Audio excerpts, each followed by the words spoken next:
வணக்கம். அதிமுக பொதுச் செயலாளர் பழனிசாமி தேர்தல் பிரச்சாரத்தில் கூறும்போது, வரும் 2026 சட்டசபை தேர்தலில் அதிமுக ஆட்சி அமைந்தால் கோவில் நிலத்தில் குடியிருக்கும் ஏழைகளுக்கு அந்த நிலத்தை பட்டா போட்டு சொந்தமாக்க நடவடிக்கை எடுப்போம், அரசு சார்பில் அவர்களுக்கு வீடு கட்டி தருவோம் அப்படின்னு சொல்லியிருக்கார்.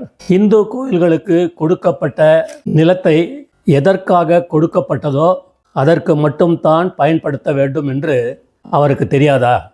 கோவில் நிலத்தில் குடியிருப்போருக்கு பட்டா போட்டு கொடுக்கக்கூடாது என்று உச்ச நீதிமன்றமே தீர்ப்பு கொடுத்திருக்கு. இதுவும் முதல்வராக இருந்த அவருக்கு தெரியாதா? நாங்கள் ஆட்சிக்கு வந்தால் முதல் கையெழுத்து நீட் தேர்வு ரத்து செய்வதாக இருக்கும் என திமுக தலைவர் ஸ்டாலின் கூறினார். அவருக்கு நல்லா தெரியும் நீட் தேர்வு ரத்து செய்ய முடியாதுன்னு. பழனிசாமிக்கும் தெரியும் கோவில் நிலங்களை பட்டா போட்டு கொடுக்க முடியாது அப்படின்னு. திமுக அதிமுக ஒரே குட்டையில் ஊறிய மட்டை அப்படின்னு அந்த காலத்திலே பெரியவங்க சொன்னாங்க. திராவிட மாடல் ஆட்சி செய்யும் துரோகத்தை விட இது மிக அயோக்கியத்தனமானது. ஜெய்ஹிந்த்.